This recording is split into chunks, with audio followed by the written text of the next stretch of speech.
बच्चों अब हम लोग ना अपना चैप्टर 27 मार्क करते हैं। अच्छा, अब इस चैप्टर में से ना हमें ना सब कुछ आना चाहिए ग्लोमेरुलर फिल्ट्रेशन से रिलेटेड, बाकी रीनल ब्लड फ्लो और इसका कंट्रोल हमारे उसमें नहीं है, ठीक है। अब जीएफआर की रेगुलेशन, इसकी ऑटो रेगुलेशन, इसके डिटर्मिनेंट्स, इसकी ईच एंड एवरीथिंग हमें आनी चाहिए। पहले पहले हमें इसकी डेफिनेशन बताओ कि ग्लोमेरुलर फिल्ट्रेशन होता क्या है, ठीक है। और फिर इसकी नॉर्मल वैल्यू जो 125 ml दे देता है, कभी एमसीक्यूज में कभी 180 दे देता है, ठीक है। अब आप लोगों ने नेक्स्ट स्टार्ट में आप देते हैं, आप लोगों ने ना पहले बताना है कि ये एमसीक्यूज के 180 होता है, 1 लीटर होता है। कॉम्पोजिशन ऑफ ग्लोमेरुलर फिल्ट्रेशन एक दफ़ा रीड कर लेना। फिर next GFR is 20% renal blood flow, यही लाइन एमसीक्यूज है, अंदर स्टेटमेंट करने की जरूरत नहीं है।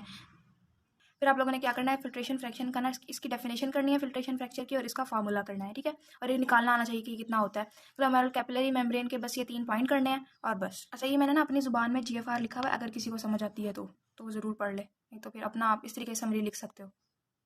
अच्छा, नेक्स्ट पेज पे आप लोगों ने बताना होता है कि कौन कौन से फैक्टर्स इफेक्ट करते हैं, ठीक है बच्चों। आप लोगों ने इनकी डायग्राम अच्छे तरीके से करोगे, क्योंकि डायग्राम से वो उठाता है एमसीक्यूज।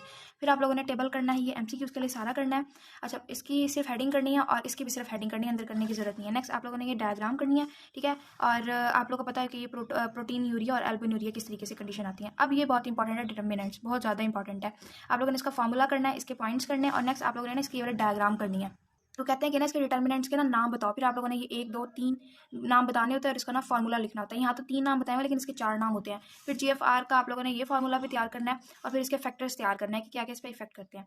अच्छा, अब इंक्रीज ग्लोमेरुलर फिल्ट्रेशन, यहाँ से जो बातें आ जाएंगी ना, ये सारी बातें आप लोग करोगे डायग्राम से, ठीक है। ये वाला फॉर्मूला करना है नेक्स्ट पे। और देखो अपना वो बताते हैं कि increase Bowman capsule hydrostatic pressure increase कैसे होता है, ठीक है, जब जीएफआर डिक्रीज होता है। तो आप लोगों ने ये वाली बात करनी है। अच्छा, अगर किसका दिल नहीं करा ना ये करने का, तो वो ये वाली डायग्राम अच्छी तरीके से कर ले, ठीक है, इसको समझ ले, इनफ हो जाता है। अच्छा, अब इसकी मैंने यहाँ पे समरी लिखी हुई है कि इंक्रीज किस तरीके से होता है, अगर डिक्रीज होगा तो क्या चीज़ कम होगी, तो जीएफआर पे क्या इफेक्ट पड़ेगा। फिर नेक्स्ट हमारे पास आ जाता है, आप लोगों ने यहाँ से करना है ये ग्लोमेरुलर कोलाइड ऑस्मोटिक प्रेशर क्या होता है, फिल्ट्रेशन फ्रैक्चर क्या होता है, और आप लोगों ने इसके ये फैक्टर्स करने हैं, ठीक है। फैक्टर्स करने के बाद आप लोग नेक्स्ट पेज पे आ जाओगे, तो ये वही वाली बात आ जाती है इंक्रीज ग्लोमेरुलर फिल्ट्रेशन। इसके जो 2 3 पॉइंट लिखे हैं आप लोग ये अच्छे तरीके से कर लेना कि क्या क्या इस पे इफेक्ट करते हैं, इसकी ये डायग्राम कर लेना। और फिर ये बायोफिजिक इफेक्ट का ना ये एसईक्यू में वो पूछते हैं, ठीक है। ये बायोफिजिक इफेक्ट की डायग्राम कर लेना, ऐसे जिसमें ज़्यादा कुछ करने वाला नहीं है। अच्छा बच्चों, अब ना ये टेबल बहुत इंपॉर्टेंट है, ये एमसीक्यूज के लिए कौन कौन से फैक्टर इसको डिक्रीज कर देते हैं हमारे पास जीएफआर को, ठीक है। और ये पूछते हैं कि डैमेज टू नेफ्रॉन इफेक्ट केएफआर को कौन इफेक्ट करता है, ठीक है। रिनल ब्लड फ्लो हम लोगों ने नहीं करना, बस हम लोगों ने रिनल ब्लड फ्लो का ही फॉर्मूला कर लेना। नेक्स्ट आप लोगों ने सिर्फ ऑटो रेगुलेशन की यहाँ से डेफिनेशन करनी है कि क्या होती है। अब ब्लड फ्लो ये भी नहीं इंपॉर्टेंट, अब हम लोगों ने ये हमारे पास इंपॉर्टेंट है, हम लोगों ने ये करना है। और इसमें भी हम लोगों ने ये टेबल करेंगे अपना अच्छे तरीके से, ठीक है। यहाँ से बहुत सारे एमसीक्यूज पिक होते हैं, तो टेबल आप लोग अच्छे तरीके से करोगे। अब देखो यहाँ पे ना मैंने लिखा हुआ है कि वाजो कंस्ट्रिक्शन कैसे होती है, वाजो डायलेशन कैसे होती है। तो वो ना ये वाली बात वाजो डायलेशन वाजो कंस्ट्रिक्शन का सिनेरियो देके पूछते हैं। नेक्स्ट आप लोगों ने ना अब ये हार्मोनल जो ऑटोकॉइट कंट्रोल है ना, ये हमारे पास इंपॉर्टेंट है, तो हम लोगों ने ना ये करना है, ठीक है। अच्छा, अब यहीं से ना आप इसके हार्मोनल फंक्शंस भी निकाल सकते हो ऑफ किडनी। नेक्स्ट पेज पे ना अब ये देखो, ये एंजियोटेंसिन वाली 2 वाली बात है ना, अभी आपको बताते हैं कि जो जीएफआर है ना वो किस तरीके से हमारा बीपी कंट्रोल करता है, तो आप लोग ये वाला करोगे, ठीक है। ये पैराग्राफ फिर आप लोगों ने ये नहीं करना, ऑटो रेगुलेशन ऑफ जीएफआर। अब इसमें ना हमारे पास वो 2 फीडबैक पूछता है, क्या पूछता है, एक मायोजेनिक रिस्पांस पूछता है और एक ट्यूबुलोग्लोमेरुलर फीडबैक। ये आपको पता हो कि ऑटो रेगुलेशन में दोनों बातें आती हैं। आप लोग ये डायग्राम करने के बाद डायरेक्ट अपने यहाँ पे आ जाना, पहले इस पैराग्राफ को पढ़ लेना, इसमें वो बताता है ग्लोमेरुलर फीडबैक का और रीनल ऑटो रेगुलेशन का।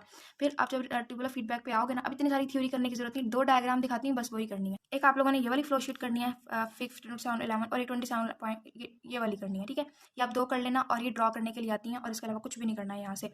नेक्स्ट में ना वो मायोजेनिक थ्योरी देता है, मैं ये दिखाती हूँ, ये मैंने लिखी हुई है इधर मायोजेनिक थ्योरी, आप बस ये लिख लेना और बहुत है। कि चलो 27 के हमारे पास इंपॉर्टेंट क्वेश्चन है, अच्छे तरीके से करनी है, पहले अपना यूनिट करना और फिर इसके बाद करना। अब देखो ये लास्ट में मैक्रोडेंसा फीडबैक मैकेनिज्म वाला सवाल, इसमें वही 2 जो फ्लो शीट दिखाई है मैं वही बनानी है बस। पहले चैप्टर करोगे फिर ये सवाल करना, इंशाल्लाह पास पेपर करने की भी जरूरत नहीं पड़ेगी आप लोगों को। और दूसरी बात, एग्जामिनर ऐसे ही क्वेश्चन उठाता है, ठीक है, इनसे बाहर सवाल नहीं आएंगे आपके।